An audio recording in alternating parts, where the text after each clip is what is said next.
Because for 9 months we are in intense pain. There is no place to move. It's so small, and our bodily flesh is forming, so painful. If the mother eats a chili, it starts burning. I mean, it's like a dark jail kind of, where we are trapped. We can't breathe. And we can see ourselves.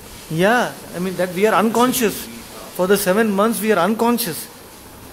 Because we can't tolerate that pain, that it's like a coma. We go into a coma. So much pain of the formation of the body is there. And then the last 2 months also there is intense pain.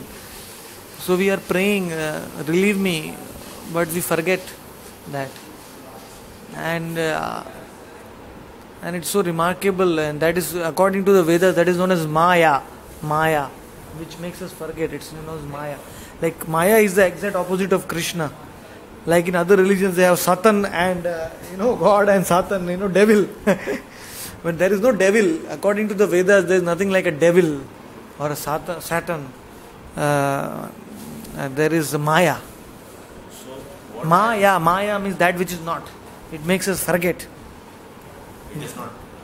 It is actually not. It is not. It's an illusion, basically. So what I understood from you is Yes. that the child's nature is a byproduct of the deeds itself. Yes. Not the womb, because the womb is a part of the deeds. Yes. He was attracted. Exactly. All of his deeds are Yes. But the consciousness of the parents and that birth will determine the child's activities in the future. In the near future, how his parents will mold that child. Of course, due to the past karma, the child gets those parents. Shoshuchinam Shrimatam Gehe Yogo Brashta Bijayate. According to the Gita, it is said, if you have realized yourself to 5% in your past life, Krishna will give you those kind of parents who will give you the facility to start from 6%. Means that is the difference in material acquisitions and spiritual acquisitions. In material possessions, when you die, you will lose everything here. If you have a fixed deposit of 5 crores, next life, you can't carry it forward. I mean, you have to start from zero. But if you have awakened yourself to 10% in this life, next life you will start from 11%, not from zero.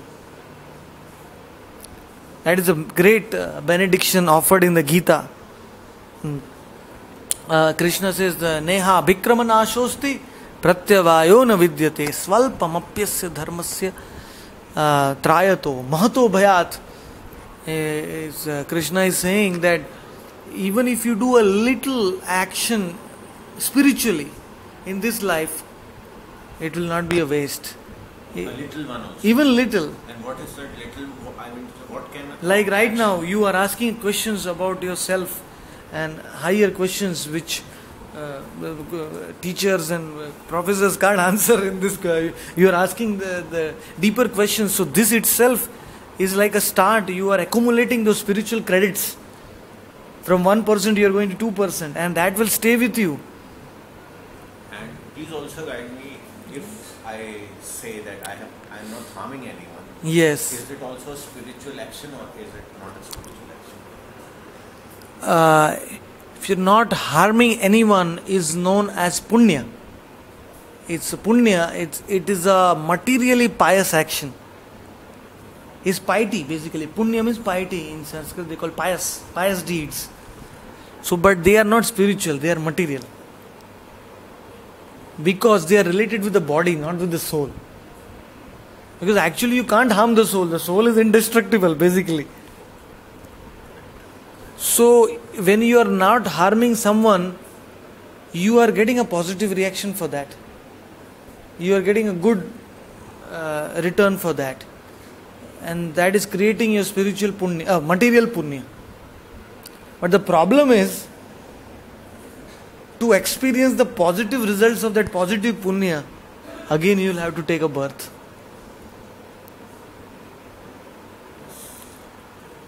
So the problem is that, according to the Gita, Krishna tells Arjuna, don't get caught up even in material good deeds and in material bad deeds. Because even material good deeds will create a material positive reaction for which you'll have to take another birth, and your soul will keep on transmigrating. And there will be no liberation, you will not get salvation. So, this will not be considered, that means, to the Almighty. yeah. That the person has actually. So, what I am understanding from this Yes. Yes. guidance from you is that one is the spiritual actions, and the one is the spiritual action, and the other one, what we are saying, is the punya action. Yes. So the punya action, what I understand is, will actually not.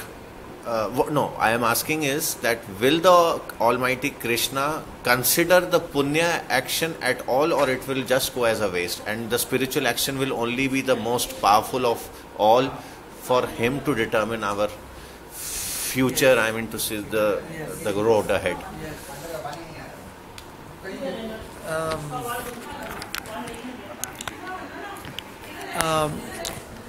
What happens, as I explained, is material punya will give you a material result.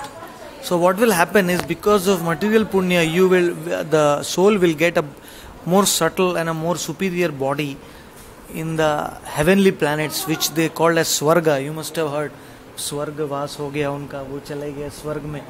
So there are the heavenly planets. There are 7 planetary systems above the earthly planetary system.